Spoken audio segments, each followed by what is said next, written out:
Hi, Rashonda here. We are reading Hagar's Daughter by Pauline Hopkins. We are on chapter 20.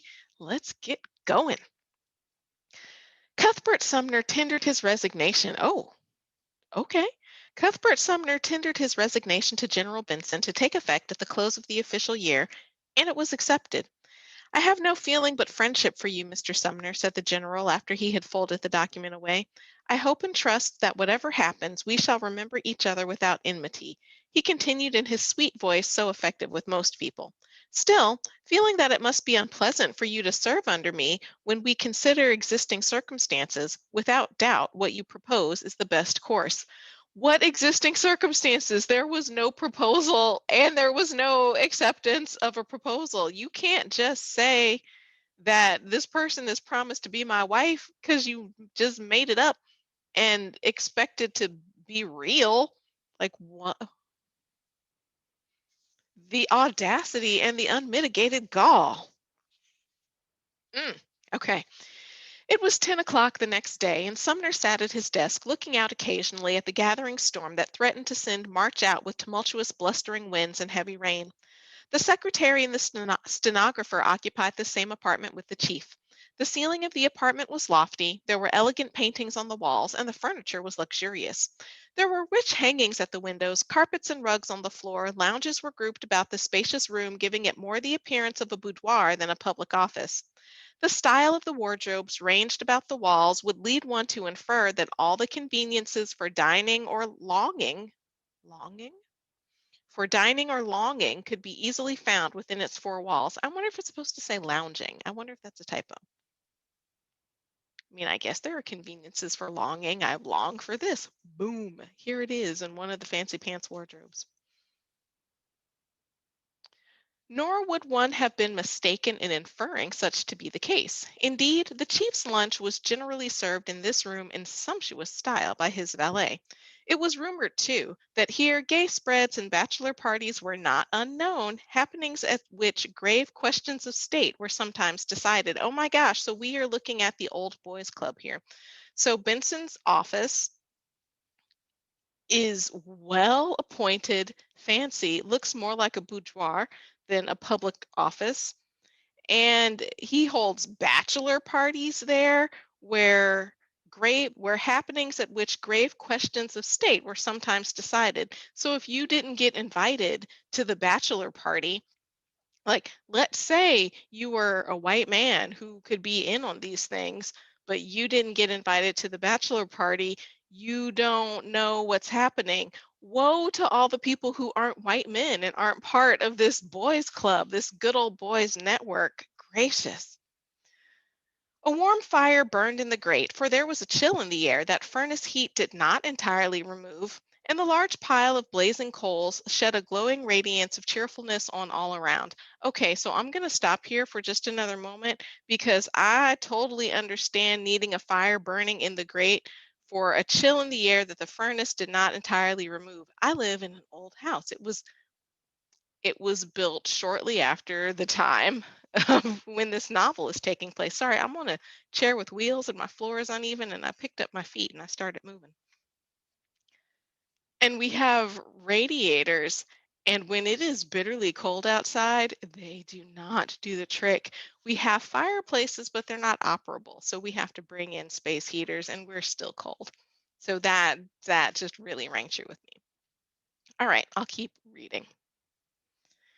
General Benson, it was evident, though a servant of the people, was using their resources freely to gratify an extravagant taste. And don't we hate it when politicians do that now? His was the life of a popular official floating at the ease of his own sweet will. The only other occupant besides Cuthbert and Benson was Elise Bradford, the stenographer. This woman was elegantly attired, and here again one noticed how utterly out of keeping her dress was with the work supposed to be performed by a simple government clerk. She was tall, fair, and pale, with a countenance that impressed one with its resigned expression and sad dignity. So I have a lot of things swirling in my head. Okay, so Elise Bradford was the stenographer. She was elegantly attired in a way that was utterly out of keeping with the work supposed to be performed by a simple government clerk. If the word supposed hadn't been there, I don't know that my wheels would be spinning quite as much as they are right now, but that leads me to believe that she's not doing the work that is supposed to be done by a simple government clerk.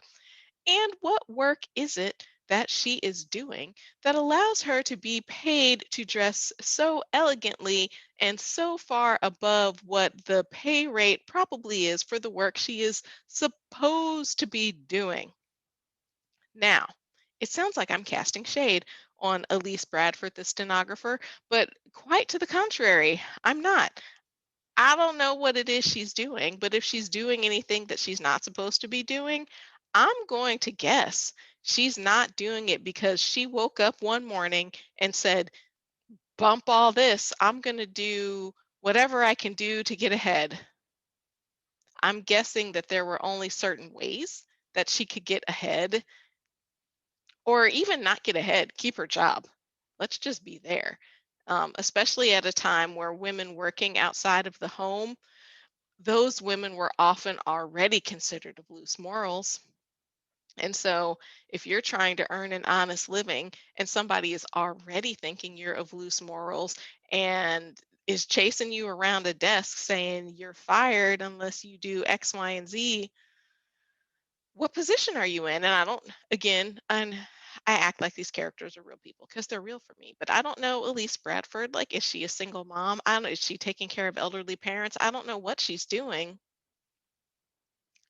but I really do feel like she's in straits that have backed her into a corner and she is responding thusly. Mm. And that might be why she has a resigned expression and sad dignity. All right, I'll keep reading. General Benson sat before his splendidly covered table where cut glass bottles of eau de cologne gleamed, vases of fragrant flowers charmed the eye, and ornamental easels of costly style held pictures of fashionable ladies. Pictures of fashionable ladies. He was looking over some papers which had just been submitted by Cuthbert. This morning he was abstracted and silent. Finally, he called Sumner to him in a recess of a curtained window and said, Sumner, I have a favor to ask of you. I shall be happy to grant it if it is in my power, General. Thanks. I felt sure would be your answer. I shall have to ask you and Miss Bradford to work overtime tomorrow and Sunday. This work must have our special attention. It is of such a nature that I cannot confide it to an ordinary clerk. I cannot superintend to work myself because a party is to leave here on Saturday, myself among the number, for New York on official business, 2 or 3 senators and a cabinet official to represent the president. We shall not return for 10 days, and I shall depend upon you to keep the office business in hand. Oh, man. Okay, so Benson conspires to be with Jewel alone when he knows Sumner is going to come. He just says he and Jewel are engaged when nothing of the sort had happened. Sumner tenders his resignation, and then Benson says, by the by, I'm going out of town for a very fancy frou-frou thing that you can't come. What I need you to do is mind this office while I am away. And I can't just ask any old body to do it because the nature of the work that's done here is very special. And I need you. You are so special to me that I'm going to do this thing for you. Ugh. Ah, the gall. I will do all that I can willingly, replied Sumner. And I think I'll go off now. The time is short until 5 tomorrow. I have some preparations to make. You may as well take charge at once. I'm gone. Deuces. Leaving Sumner, he stepped to the side of Miss Bradford and engaged in a whispered conversation. What are they whispering about? Cuthbert was a discreet person and gave no heed to the couple. Now, granted, back in this time, Couple did not necessarily mean an exclusive pair in a relationship as we typically think of the term couple now. It honestly was used to designate, a couple of things, two things. I don't know what you're thinking, but I'm thinking they're a couple though. He was used, so he being Cuthbert, he was used to the manners of many high officials with their female clerks, and paid no attention to what did not concern him. So we had figured it out correctly. He had observed that an apparent intimacy existed between his chief and Miss Bradford. If they knew that he had noticed them, they gave no sign that his knowledge was an annoyance. His presence was treated with the utmost decorum. My goodness. Have you seen the movie 9 to 5? It is from the 70s and it stars Dolly Parton, Jane Fonda, and Lily Tomlin. The main guy who's in it is famous too, but I can't think of his name right now. If you have not seen the movie, one, it's hilarious. So you should watch it just because it's funny.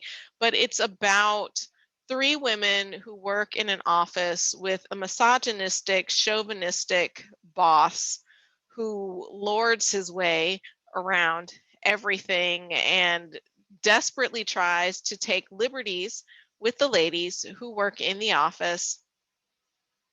And it is a movie about his comeuppance. So 9 to 5, Dolly Parton, Lily Tomlin, Jane Fonda, and some famous man whose name I can't remember. Movie from the 1970s. If you haven't seen it, see it. I haven't seen it in a long time, so I imagine there are probably some things that are disturbing to 2021 sensibilities. There are probably uses of pejoratives and things that are racist and words and things that we don't say or do anymore now, but that were fine in the 70s. I find when I go back and watch older movies, I see all these things. And I don't remember exactly what happened in 9 to 5, but generally I watch these things or I read books from a different time and I'm not offended because I recognize they are from a different time, but I am intrigued by things that are offensive that we just made as normal. So anyway, there's that as we think about the relationship between Miss Elise Bradford and General Benson that they clearly people know about and don't really seem to care. Okay, so I'll keep reading. The whispered talk kept on for some time. Finally, whatever subject had been under discussion seemed to have been satisfactorily arranged, and the chief arose from the seat he had occupied beside the lady and shook her hand warmly with the words, "At Easter, then, without fail." Poor Jewel, thought Cuthbert. What will be her fate when she is the wife of this man who was but a reformed rake seeking to reinstate himself in society by a high political position and a rich marriage? Yes, tell her. Tell her. I mean, she's not actually engaged to him. And it's telling to me that we don't know what Jewel said. I think we'll find out. But if you are worried about her and if you believe you are her friend, tell her. Tell her that he is tipping around with this other woman, that he's a wannabe reformed rake and he's just marrying you because you're rich. Will it look like sour grapes? Yes. Yes, yes, it will definitely look like sour grapes. But if you love this woman, you are going to do what you can do to keep her from going down a wrong road. Even if she doesn't end up with you, if you love her, you don't want this for her. And now I'm getting back off of my soapbox and continuing to read. As the thought lingered in his mind, General Benson, what thought? Oh, I guess the thought about Easter without fail. As the thought lingered in his mind, General Benson paused beside his desk. Sumner could not refrain from giving him an admiring glance, nor could he wonder at the infatuation of most women for the handsome chief who stood there drawing on his gloves. his costly fur-lined coat unbuttoned and nearly sweeping the carpet, giving an added charm to this handsome face, elegant figure, and gracious manner. I have trusted you with a delicate piece of business, Mr. Sumner. His voice was impressive. The official relations between us have always been coordinate in character. I am confiding in you now as I would in a personal friend. You will find some additional papers to be collated in my desk. He continued, drawing him behind the rich folds of the curtains back of the official desk. His gaze was fixed full in Sumner's face with such earnestness and anxiety that at once appealed to the secretary's sympathy. Sumner's face was like an open book in its candor and innocence of guile as he replied quietly, "You may trust me, General Benson, to respect your confidence. Personal matters have no entrance where they would interfere with obedience to my superiors. And see here, Sumner, you may be detained later tomorrow night than tonight. Your work will probably keep you until sharp midnight, perhaps past. I have given the watchman notice of your being here by my orders. Here is my private entrance key, and you can let yourself and Miss Bradford out without trouble. See that everything is safely closed up. You shall be handsomely compensated for your extra labor, although I know that you have no thought of the money." He added in answer to Sumner's deprecating wave of the hand, "Goodbye," and giving him his hand, the chief shook his warmly and left the room. They heard him descending the stairs, talking and laughing with messengers and others employed about the building in the genial way for which he was noted among government employees. That's the end of chapter 20. So Benson is clearly setting Cuthbert Sumner up for something. You have my utmost confidence. I trust you. Here's the key. The watchmen know you're here. It's just going to be you and Miss Bradford. He is covering all of his bases for whatever dastardly thing he is about to do, and I am frustrated. Plus, I would like to know what has happened with Hagar and Hagar and her daughter. So that's our reading for today. Until next time.